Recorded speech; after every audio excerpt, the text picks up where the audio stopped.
Didik TV KPM. Terima kasih kepada semua yang sedang menonton Didik TV KPM. Masih lagi bersama dengan Abang Fizi sekarang ini dalam Sukses SPM 2022. Kita bersama dengan Cikgu Ainul Farisha, Muhammad Syah kita daripada SMK Perempuan Air Panas, Wilayah Persekutuan Kuala Lumpur. Kita hari ini memperhalusi mata pelajaran catering dan penyajian dalam topik peralatan dan bahan dalam perkhidmatan makanan. Tersilakan Cikgu Ainul. Okey, baiklah. Jadi kita sambung. Boleh? Boleh ikut lagi tak? Boleh, Cikgu. Murid di rumah dan juga kawan-kawan Abang Fizi. Baik. Jadi kita tengok jenis peralatan penyajian makanan. Yang pertama, kita ada peralatan memproses. Okey, jadi peralatan memproses, yang pertama kita ada pengadun ataupun mixer.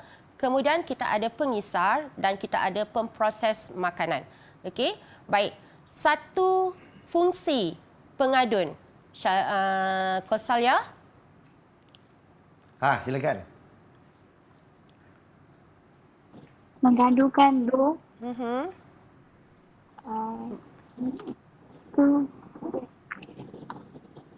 mengadunkan yang cecair atau lembut. Okey, dia lebih kepada untuk menguli dough, okey, memukul telur. Dia ni. Okey. Jangan marah cikgu. Saya pula takut kat sini cikgu ya. Okey, baiklah. Kemudian kita ada pengisar ataupun blender dan macam biasalah pengisar ini fungsinya adalah untuk mengisar bahan makanan. Okey, terutama sekali makanan yang berbentuk seperti apa Nadila? Nadila silakan. Apa contoh makanan yang kita boleh guna untuk pengisar? Buah-buahan, sayur-sayuran, kacang. Betul. 3 markah untuk Nadila. Bijak. Okey cikgu. Baik, kemudian kita beralih pula kepada pemproses makanan ataupun food processor. So, food processor ni fungsi dia adalah lebih kepada untuk mencincang makanan. Okey, contohnya untuk kita mencincang daging. Okey, dan dia juga boleh juga untuk mencincang isi ayam. Okey, sayur-sayuran pun boleh. Alright. Baik. Kita beralih pula kepada peralatan memasak. Baik, peralatan memasak yang pertama adalah dapur gas dan dapur elektrik. Ini yang biasa kita gunakanlah. Tapi kalau bentuk tu macam kita tengok macam zaman dahulu kala sikit kan. Ya, okey. Jadi fungsinya adalah untuk memasak macam biasalah. Okey, untuk menggoreng, untuk kita merebus, kita menggrill pun boleh juga dekat atas tu. Baik, kemudian yang kedua kita ada ketuhar gelombang mikro. Okey, dan fungsi ketuhar gelombang mikro ini adalah untuk Fadila. Fadila. Apakah fungsi, ketuhar gelombang mikro? Silakan dengan jawapan anda.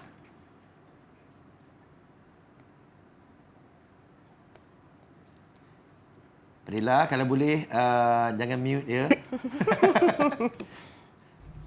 Okey, fungsinya adalah untuk digunakan untuk memasak dengan kuantiti yang sedikit. Okey, dia lebih kepada untuk memasak dalam kuantiti yang sedikit. Okey, dan dia juga untuk memanaskan juga. Okey, fungsinya. Okey, kemudian kita ada ketuhar elektrik. Okey, ketuhar elektrik ini biasanya fungsinya adalah untuk membakar. Okey, untuk membakar, memanggang pun boleh, menggrill pun boleh. Faham cikgu? Faham? Baik, kemudian kita ada periuk tekanan. Okey, periuk tekanan ini biasanya untuk kita memasak masakan yang memerlukan haba yang tinggi. Contohnya sup ataupun kita ada stew. Okey, itu kita gunakan periuk tekanan. Baik cikgu. Faham? Faham? Faham tak semua? Okey. Baik. Okey. Jadi kita tengok kepada yang ketiga adalah peralatan memasak. Okey, peralatan memasak masih lagi dalam peralatan memasak. Okey, tadi kita ada 4. Sekarang yang kelima adalah penggoreng jeluk automatik ataupun automatic deep fryer. Okey, jadi automatic deep fryer ini kita gunakan untuk menggoreng makanan yang memerlukan minyak yang banyak. Sebab itulah nama dia deep fryer dalam bahasa Inggeris. Okey, kemudian kita ada griddle. Griddle ini adalah biasanya untuk menggoreng dengan minyak yang sedikit. Okey, kemudian kita ada alat pembuat kopi ataupun coffee maker. Coffee maker biasalah. Untuk buat apa coffee maker ni, Raihan? Raihan. Coffee maker buat apa? Buat kopi. Dengan sikit-sikit suara dia kan? Betul. Dia kadang-kadang dalam kelas dia kurang fokus tu. Kalau kita cakap coffee maker buat apa kan, dia kata buat air teh. Itu biasa Fadila. Okey. Kemudian kita ada periuk nasi.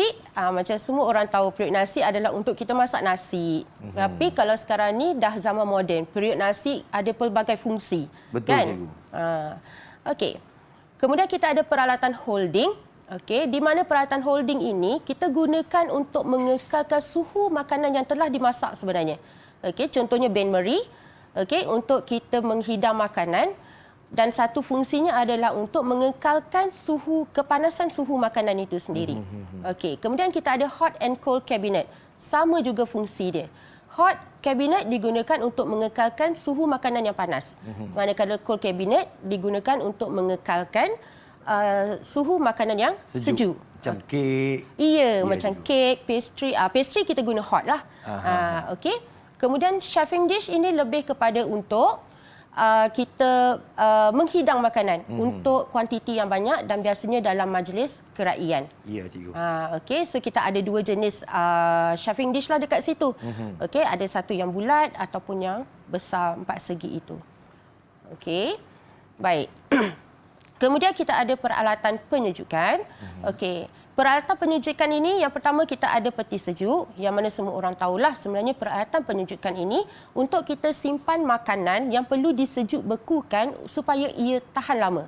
Ya, cikgu. Terutama sekali untuk bahan-bahan yang makanan yang mudah rosak. Contoh, kalau Fizik tahu makanan yang mudah rosak. Kari, cikgu. Kari. Okey, sekarang ni kita bercerita tentang bahan mentah, Fizik. Bahan mentah seperti ayam, Ya, daging. betul. Okey, bagus Abang Fizi ni. Dia boleh masuk kelas Cikgu Ainur ni. Boleh, cikgu. Okey. Alright. Okey. Jadi, peti sejuk biasalah untuk kita menyimpan bahan yang perlu disejukkan.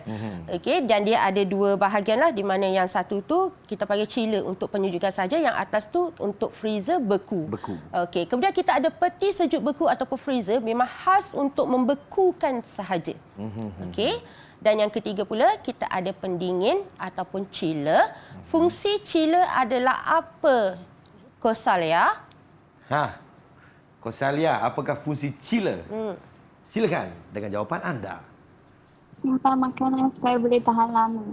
Menyimpan makanan supaya boleh tahan lama. Okey, di bawah suhu berapa tu, Kosa? Suhu berapa dia?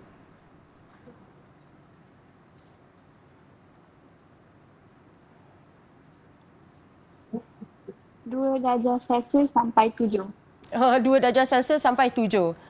Cikgu pun tak tahu lah mana dia dapat jawapan tu. Dalam buku? Atau buat ulang kaji sendiri? Cik, buat lab pula. Dia dah takut dah tu. Baik, cikgu. Okey. Alright, jadi itulah dia untuk peralatan penyediaan makanan yang kita ada. So kesimpulannya kita ada 4. Yang pertama kita ada peralatan memproses, yang kedua kita ada peralatan memasak, yang ketiga kita ada peralatan holding dan yang keempat kita ada peralatan penyejukan. Baik, kita harapkan apa yang cikgu terangkan kepada semua penonton kita ni dapat fahamlah ya. Baiklah cikgu, kita nak haus tak cikgu? Minum air dulu cikgu. Betul. Kita rehat dulu, kita kembali selepas ini Didik TV KPM. Didik TV KPM.